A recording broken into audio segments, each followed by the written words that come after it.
യിരെമ്യാവിൻ്റെ പ്രവചനം 13-ാം അധ്യായം 23-ാം വാക്യം. കൂശ്യന് തൻ്റെ ത്വക്കും പുള്ളിപ്പുലിക്ക് തൻ്റെ പുള്ളിയും മാറ്റുവാൻ കഴിയുമോ? എന്നാൽ ദോഷം ചെയ്യുവാൻ ശീലിച്ചിരിക്കുന്ന നിങ്ങൾക്ക് നന്മ ചെയ്യുവാൻ കഴിയും. 3 വ്യത്യസ്തമായ ആശയങ്ങളാണ് ഈ വാക്യത്തിൽ ദൈവത്തിൻ്റെ ആത്മാവ് നൽകുന്നത്. കൂശ്യൻ, അതായത് കളറിൻ്റെ പേരിൽ അപമാനം അനുഭവിക്കുന്ന ധാരാളം ആളുകൾ ഈ ലോകത്തിലുണ്ട്.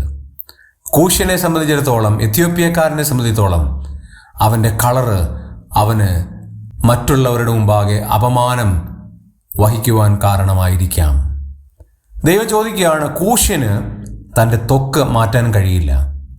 രണ്ടാമത്തെ കാര്യം, പുള്ളിപ്പുലിക്ക് തൻ്റെ പുള്ളി മാറ്റാൻ കഴിയില്ല. ആ പുള്ളിപ്പുലിയുടെ പുള്ളികൾ എത്ര ഡിഫറൻ്റ് ആയിട്ടാണ്, എത്ര വ്യത്യസ്തമായിട്ടാണ് ദൈവം ഡിസൈൻ ചെയ്തിരിക്കുന്നത്. മൂന്നാമത്തെ കാര്യത്തിലേക്ക് വരുമ്പോൾ പറയുകയാണ്, പക്ഷേ ദോഷം ചെയ്യുവാൻ ശീലിച്ചിരിക്കുന്ന നിങ്ങൾക്ക് നന്മ ചെയ്യുവാൻ കഴിയും. 2 കാര്യങ്ങൾ അസാധ്യമാണ് എങ്കിലും, മൂന്നാമത്തെ കാര്യം അസാധ്യമാണ് എന്ന് തോന്നുമെങ്കിലും അത് ദൈവത്താൽ സാധ്യമാണ്. കാരണം ദോഷം ചെയ്യുവാൻ ശീലിച്ചിരിക്കുന്ന നിങ്ങൾക്ക് നന്മ ചെയ്യുവാൻ ദൈവത്താൽ സാധ്യമാണ്. ദൈവത്തിൻ്റെ കൃപയാൽ സാധ്യമാണ്. അത് ദൈവത്തിന് മാത്രമേ സാധ്യമാകുകയുള്ളൂ. ദൈവത്തെ കൊണ്ട് മാത്രമേ സാധ്യമാകുകയുള്ളൂ. ദൈവത്തിൻ്റെ കൃപയിൽ നമുക്ക് ശരണപ്പെടാം.